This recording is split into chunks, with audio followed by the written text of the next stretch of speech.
What makes a wedding kosher? A kosher wedding, kosher chuppah, is done in a few conditions. First of all, the chas and kala have to be Jewish. Second of all, you have to have two kosher edim, two kosher witnesses that are there and are present and are not relatives, not one to another, and not either to the chassan or to the kala. These are the basic requirements you have to have. You don't have to have a rabbi, you don't have to have a rav, but the reason we have a rav there is to make sure, it's called the Mesader Kiddushin. He's the one that organizes it and makes sure that everything is really done according to halacha. Now, under the chuppah is really divided into three parts. Part number one is called the erusin, the engagement. Engagement in the time of Torah is not what we call today engagement. Today what we call engagement is shidduchim, is bo b'kishra shidduchim. That's just basically chas and kala agreeing that they will get married. Erusin in the time of the Gemara, in the time of the Mishnah, however, was an engagement that the chassan would give the kala a ring and say, Harei at mekudeshesli betabas zoi. She would be special for the chassan was special for her. And then they would go for about a year without living together, without really being in touch. The chassan would go and be busy organizing the house. She would be organizing whatever she had to organize. And for this year, they would not live together on one hand. On the other hand, they were considered as if they were married. This was called kiddushin or erusin. For many, many reasons. It caused a lot of problem and friction, a whole year of being separated, when the status is not a complete status, not married and not single. Chachamim made a little bit of a later takana, that the erusin, the kiddushin, and the nisuin, the marriage, should happen at the same time under the chuppah. What is the chuppah? A few opinions what the chuppah is.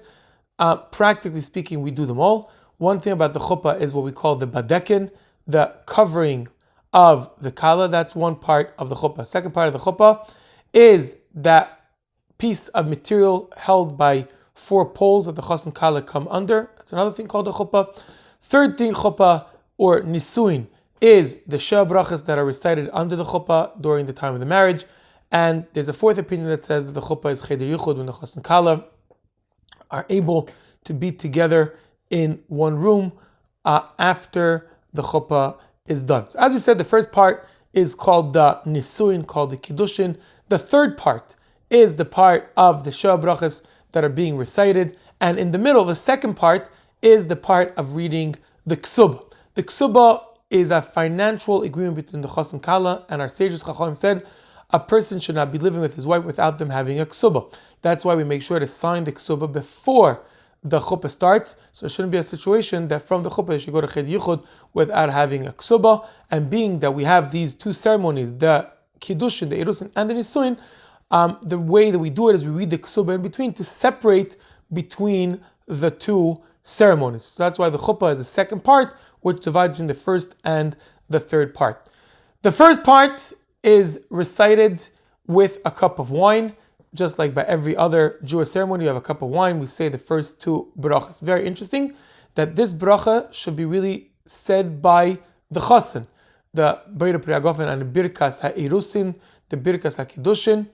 Nevertheless, our sages Chachamim figured and thought that the chassan may be very, very emotional and overwhelmed. Sometimes he's not able to say a bracha, he doesn't know Ivri, doesn't know Hebrew, and that's why the rabbi, the Rav, says the bracha in the name of the chassan. Even if the person getting married is the rabbi himself, which could be, says the bracha very often, every night or every week or so, nevertheless, if he's the chassan, he does not say the bracha himself. We do not want to differentiate between the chassanim, and therefore somebody says a bracha for the chassan.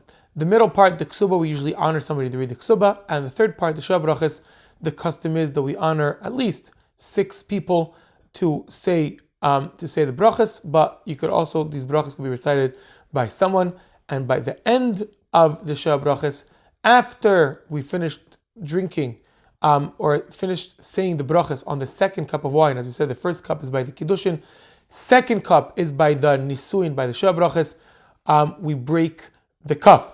Minhag Chabad is that the same cup is the cup that's used for the Erusin, for the engagement, for the Shea Brachas, and then somebody drinks it and we break that same cup for breaking the glass after the Chasana. However, there are some customs that we use different cups, one for the first part, one for the second part, and a third cup for breaking. Even if we do go like the Minhag Chabad, that we break the same cup, the same glass that we said the brachas on, we have to obviously make sure to first of all complete the wine in it, and then to cover it, put it in some kind of bag that it shouldn't break and chas shalom harm anybody under the chuppah.